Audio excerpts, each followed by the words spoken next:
Teddi Mellencamp, thank you for being on Hustlers at Home. It's so good to see you. It's good to see you too and talk to you in person. I know. So we connected. So a bit of background for everybody watching. You know, we connected briefly when I was in LA a few years ago, and I know that you are part of the Peloton family, and I am a viewer of Real Housewives. So our worlds kind of connected. And I know you've had a lot going on in 2020. I mean, we all have, but not everybody had a baby. How's Dove? Dove is great. We just did the sleep training portion. So now we're like starting to really get into the groove, because once they're sleeping through the night, then all of a sudden you're a sane human being again. So that's it. So is that normally like a few months in, or what's the timeline? I have zero clue. Well, it depends. Our pediatrician says once they hit 15 pounds. Okay. So she hit 15 pounds and I was like, well, it's on. But like they have all these new things now called like the snooze. So she was in a bassinet that simulated my womb. So she would like sleep zipped into this thing. And so I was so scared about the transition into the crib. And we went cold turkey. We did it all. It took like 3 days. But now like our family's all like, So what is that? So you're what are you, a family of 6? Family of 6. I have a stepdaughter that's 11. Slate is 7. My son is 5, and Dove is 3.5 months. Right. So it's really casual. You have nothing to do. Nothing to do. And then about 2 weeks ago, or no, about 6 weeks ago, my daughter amputated the tip of her finger. So it was one of the most challenging things. I mean, she was a rock star, but like having to watch that and her heal and how strong she was. And like, I had to check myself like, hey, Teddi, your daughter is handling this better than you. Yeah. Like your daughter is a hustler. Your daughter is a hustler and resilient and strong and all of these amazing qualities. Like you need to put your big girl panties on and be there for her in a different way and stop being so like, I really found myself kind of spiraling into that negative, like, because I couldn't control what was going on. You know, there's already the pandemic and so many other things. And I just went back to like some old, and it took my 7-year-old daughter to kind of look at me, Mom, and be like, Mom, we got this. Yeah, we got this. So what do you do? I mean, I'm sure lots of people feel that way right now. What do you do when you're in that spiral?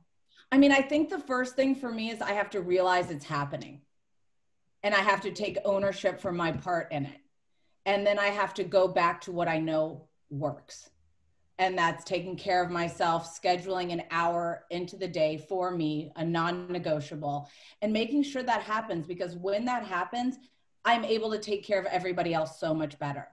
Mm-hmm. If not, I kind of start spiraling and then I focus on the wrong thing. So I think it's just putting one foot in front of the other. And I think you say the quote, like forward, help me. But forward is a pace. Forward is a pace, but forward is a pace. And it really is so true. And sorry to interrupt you. Go ahead. Oh, no, you go ahead. I was going to say, but it really is something that I continue to remind myself when I want to control everything that cannot be controlled. Control the controllables. That's kind of what I try to focus on. So you founded All In by Teddi. Can you tell us about that? So after my son was born, I kind of found myself in a place where I felt really like lost. And I didn't know which end was up. And I was kind of looking to my husband to validate me at the end of every day. Like just like weird behaviors that I had picked up that I didn't recognize in myself, because I'd always been like, I was a national ranked equestrian. I always had these goals. And then all of a sudden I found myself just feeling not like myself. And instead of taking action, I found myself becoming a victim. Like constant, this is happening to me. This is to me. I don't have time to do this. I don't have help. So I can't be active. I can't eat healthy. I can't, whatever the excuse that I was making for myself, when really I wasn't ready. And I was kind of surrounding myself with people that were letting me be the way, it was kind of misery loves company. We were all kind of doing the same thing. And it took me, without having a conversation with my husband or without talking to my friends about it, just saying, I'm going to change my life and I'm going to change my life today. And that's how All In originally started, was really just about a personal journey. And I started an Instagram and just said, hi, my name's Teddi. I'm changing my life today. Follow along if you're interested. Yeah. And immediately it gained a following because people, you know, some people want to see if you can succeed and some people want to watch you fail. So whatever the reason were for, you know, following me, it gave me the drive and it held me accountable to take the steps that I needed to take action. And once I was able to change my life and once I was able to see things more clearly, I realized, wow, there is a huge market for people that need to be held accountable to their health and fitness goals that are not wanting to put it on Instagram. Yeah. You know, like so their vehicle might not be this public proclamation that worked for you. Right. And I, you know, it started very small and I ran about 40 clients myself and they would send me proof of their workout, breakfast, lunch, dinner, snacks. If they didn't, they were out of the program. And that's what held them accountable to the program. And it just, the transformations were incredible. And people are all about the physical transformation. I'm like, but the things that the clients were doing once they were feeling good were so huge. They were finally leaving that cheating husband. They were asking for that raise at work. They were doing things that they weren't asking for because they didn't know their worth until they started taking action on themselves. And I just fell in love with the company and fell in love with the clients holding me accountable, because now all of a sudden I can't go back to my old ways because I have to practice what I preach. You have to live what you're prophesizing. Yeah. Yeah. So, and you know, now I have over 45 coaches that work for me. We've changed over 15,000 lives. And the biggest thing for me is every single coach was once a client. So so they know the process. They know the process and there's nobody that doesn't believe in it. Because, you know, people, when I first got Housewives, everybody's like, Teddi, go big, just start hiring every personal trainer, you know, just like go, like you have such a huge, you know, platform right now. And I was like, absolutely not. I will go slower, but I will make sure that every person that signs up for my program, their life is changed because whoever it is coaching them is empathetic to exactly what they're going through. So if you're a mother struggling with postpartum, I'm going to put you with a coach that had the same thing going on. Or if you are somebody who is recently divorced, or if you're somebody that's out of work, or if you're somebody that's just lost a loved one, I can place you with somebody that really understands, because I think there's such a difference between empathy and sympathy. Yeah. Amen. And you're curating for quality. I mean, I can relate as it connects to, you know, our team at Peloton and the instructor team. It's like, we have intentionally we scale, but we've intentionally grown the team surgically because we want to protect, you know, what we believe is very special. And thank you for being a part of that, by the way. No, we have so many clients and all of our coaches, like we set up, I don't even know if you got the amount of Peloton rides we set up because it's something that brings us together and we can do our video chats during it. And, you know, one day we did like, who could get 100, you know, all of us tried to get 100 miles. We do relays. So we're so grateful to you guys for really giving us that platform, especially right now. Yeah. Our connection is required right now. Whether it's an accountability coach, like what you've created, or something a little bit broader, we need to feel like we're part of something that matters for sure. So you alone. Go ahead. You've talked about your struggle with body image. Was that around that same time that you went all in, or was that a separate journey for you? I mean, I'm sure it's all layered. Yeah. I mean, my entire life, I was somebody who, I was one of those yo-yoers. Like I either ate everything that you could possibly imagine, drank my feelings, put on, you know, I would 60, 80 pounds, 100 pounds, it wouldn't matter. It just happened so many times in my life. And then I would fad diet my way back down. And nothing ever stuck because I never looked at it like a lifestyle change. I looked at it like it's almost summer. I want to try to pull myself together. And so I feel comfortable wearing a bathing suit, but I never did it the healthy way. And it wasn't until I had kids and realized like, I can't let my kids watch me survive on a Diet Dr. Pepper and a couple string cheeses. Like that isn't the life I want to show them. Oh my gosh, girl. or I don't want them to see somebody that every time I'm upset, I want to eat the entire contents of my fridge. Yeah. You know, and I realized that it is a choice, and being able to make this lifestyle change isn't something that's happening to me. I'm not forced to do this. I want to. I want to live healthy. I want to feel good. I want to be a good example to my kids. And that, you know, the final straw for me was after having my son. I went through a lot of IVF treatments, and before I even got pregnant, you know, I had a couple miscarriages, but I was already gaining a bunch of weight. And then after I had him, you know, there's people that it just falls right off. That wasn't me.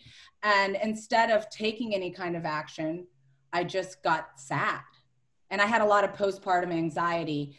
And I got to that point where I had to make the decision for myself that I was worth it. I was worth feeling good. I was worth saying to my husband, you know what, these are the things that have been going on with me my entire life, and I'm going to look at them straight in the face and I'm going to handle it. And I need you to know that I don't care what you have to say about this Instagram or this or whatever. It was not about anybody else's journey but mine. Mm-hmm. You own the pen to your story. And I think what resonates with me is that you realize you were worth more than easy. Like the trajectory was probably so hard, like so much work, which now you associate the work with your value.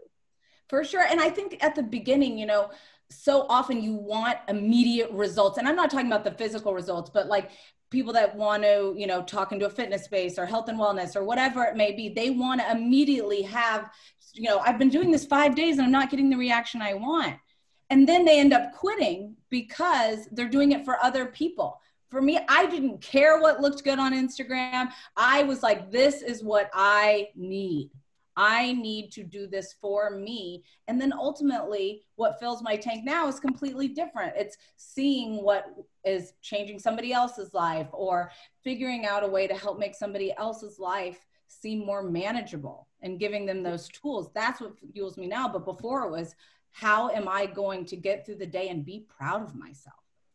100. So speaking of your days now, what you mentioned that you schedule an hour for your wellness, for your movement. What's another tip that you would give maybe a new mom or somebody who else, some other caretaker who's managing a multi-person household? Yeah, I mean, a big thing for us that has changed, and you know, at first we're a couple weeks into this, which has really changed our structure, is not only just scheduling out my day, but giving my kids a general idea of their day as well. So like this morning, for example, I got up early, did the Peloton before they went awake, fed my baby her morning bottle when she woke up, and then the kids and I go on a morning walk together and set their tone for the day. Because it's not like before where they're going to camps and they're overly stimulated. Like, they want that connection as well, that one-on-one interaction. So us going on those walks, us talking, and me being able to be present and having those conversations with them have been huge. But then also kind of laying out their day. Like, I'm like, okay, so mommy's going to be working pretty much from 9 till lunchtime. I set you up for this Zoom with, you know, this camp counselor and blah, blah, you know, whatever it may be. Then lunchtime we'll have, and then we'll have your fun tablet time in the afternoon if you do the following.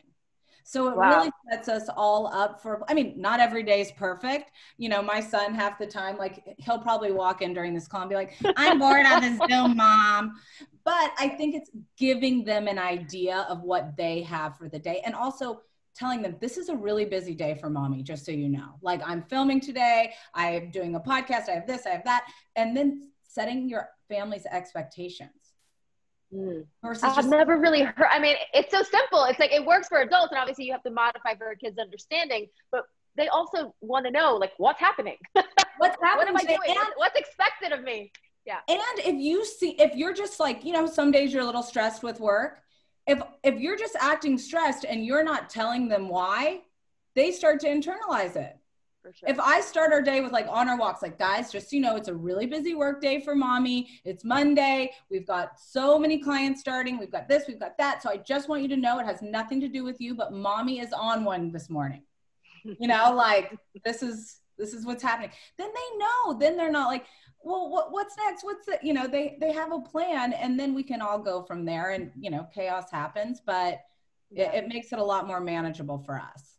And I mean, with the climate in the world right now, whether it's related to the pandemic or Black Lives Matter, like how do you address those weightier issues with them, or have you?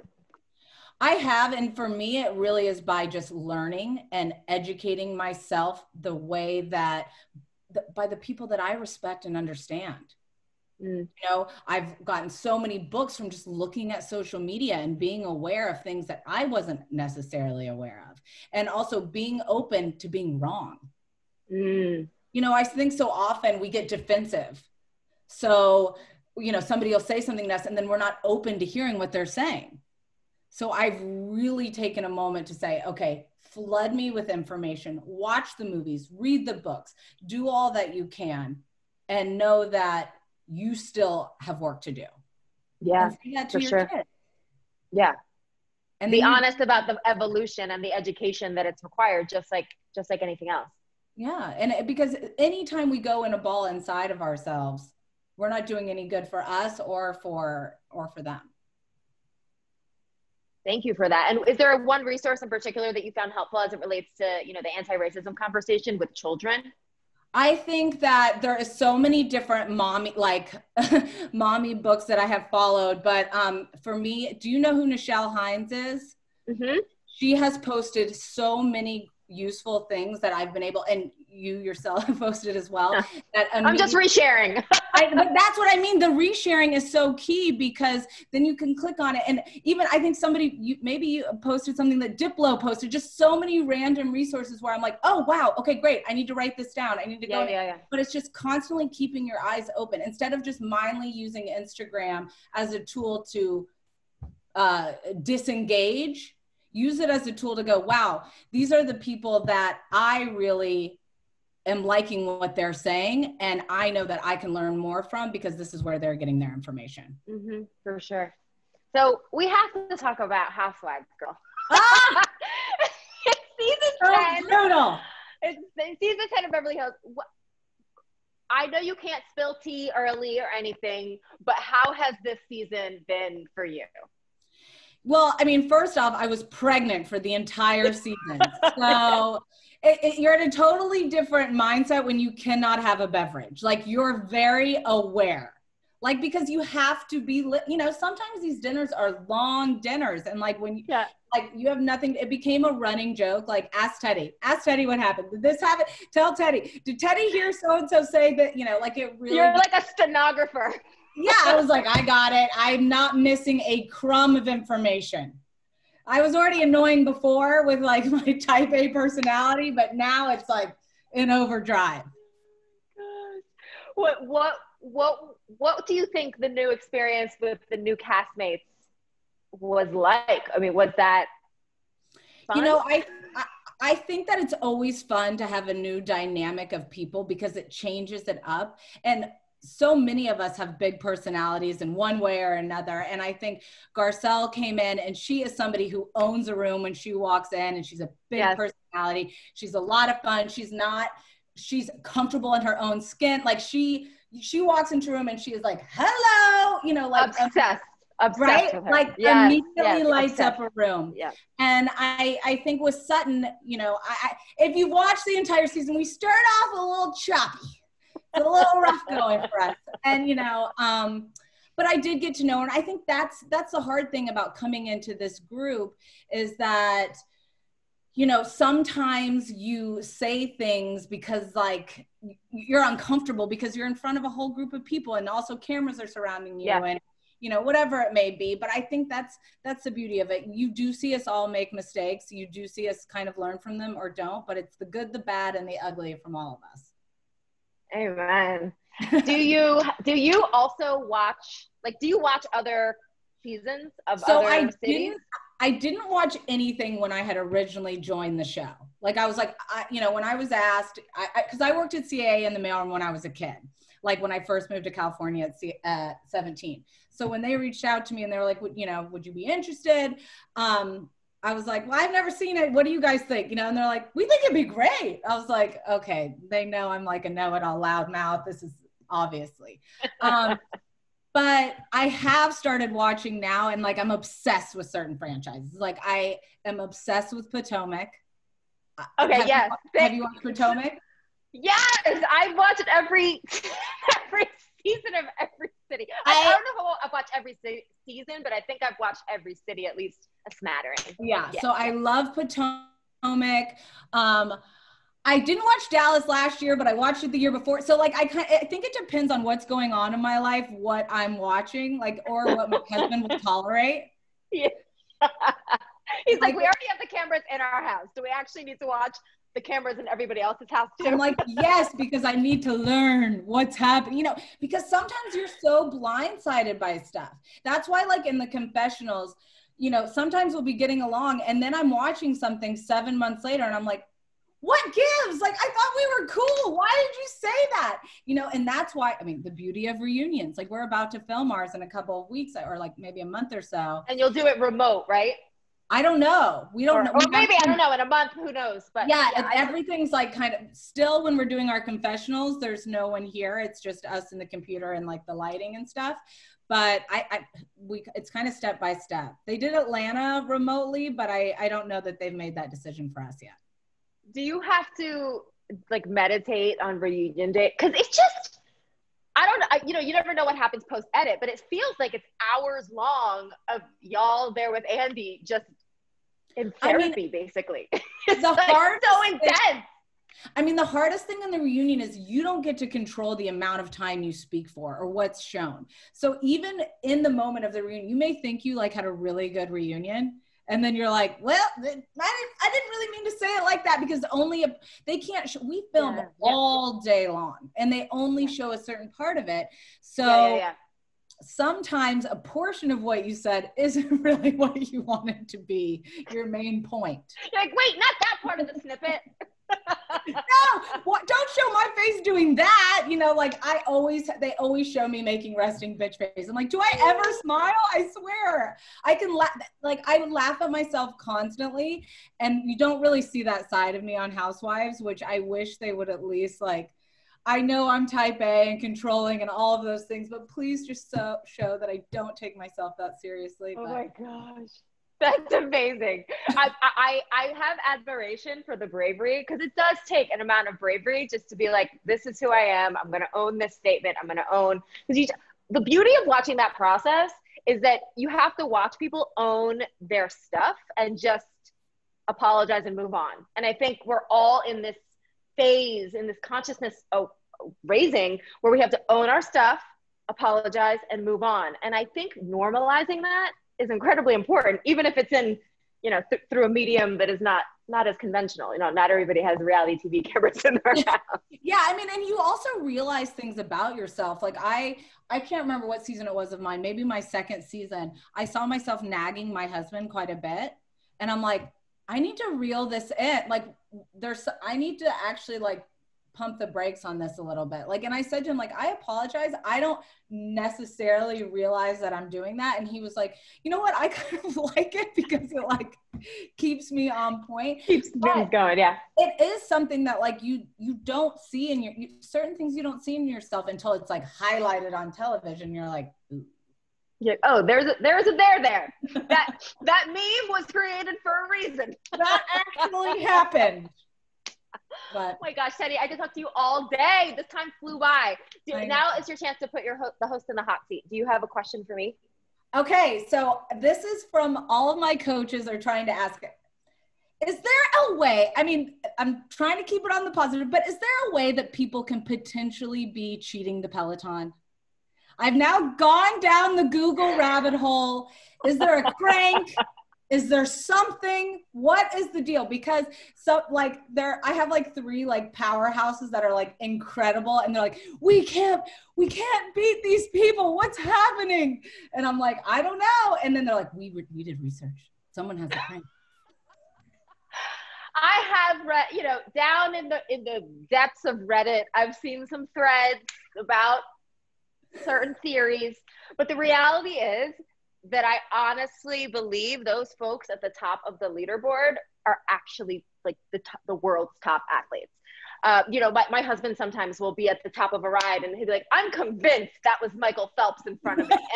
and it may have been, you know? So sure, yes, there might be outliers where people are doing tricky things, but for the most part, it's folks that are just exceptional. Really, that's usually the case, and that's what most recently the ESPN class that we did. That's what was revealed when we kind of looked at where those leaderboard kind of ended up. Is that those people are just animals. I mean, it really is incredible. Between the tread and the bike, my husband and I are constantly like on there, and we're like, all right, today's the day. And then I'm like, 10,127 today. Listen, me too. And sometimes I'll just collapse all the numbers. And like I did in intervals, I'm hitting hills with Cody this morning. And I was just like, I wasn't even at the top numbers he was calling out because my legs were so thrashed. And I'm like, you need to get out of your own way, close the numbers, and just ride. And even we who do this for a living have those moments where we're just like 60 resistance, like I just don't, it's not in me. It really depends on the day, but like I definitely really does. It does. We love coming on as well as a group and saying like, who had a cry today in Peloton? You know, who had a cry today with Robin? And I think that is so huge to be able to do that virtually. Like to really give you all of those same emotions as being inside the room with somebody and being able to have that outlet, I know is huge for me and huge for so many of us, because that release is what sets the tone for the rest of the day. Thank you for acknowledging that. I have grieved on that bike. I have celebrated on that bike. And it really has become a source of an anchor for me during this stay-at-home pandemic time, just as it has been, you know, for folks on the other side of the screen. So I'm so glad it resonates, because the emotions we're bringing to the classes are real. I mean, they're our real lives, right? Yeah, they're amazing. And I just recently started doing the outdoor runs, and they are just, I mean, yes! I was like, why haven't I been doing this all along? Like I always run outside, but I normally just listen to my music, but I was like so challenged and felt good. And it like put a little pep in my step. I was like, all right. Yeah. So, my favorites are the shorter interval runs, because I could just like, it keeps me, you know, it's hard to pick up the pace when you're outside. Sometimes you're like distracted and wind resistance and whatever. And I think it's easier to do sprints on the tread, not easier, but more. Yeah. Like, you're either going to run it or you're not. Yeah. And the outdoor runs really helped me. So I'm glad that they're putting pep in your step, girl. Well, thank you, Teddi, for joining Hustlers at Home. I know you are busy. You are a mama. You have a 6-person household to co-manage. So thank you for spending time with us. Where can folks find you if they aren't yet acquainted with the glorious Teddi Mellencamp? Well, thank you. You can find me on my personal page at Teddi Mellencamp, or at Go All In by Teddi on Instagram, or our website's allinbyteddi.com. So thank you. Thank you. You're the best. Thanks, Teddi. Appreciate it. See you soon.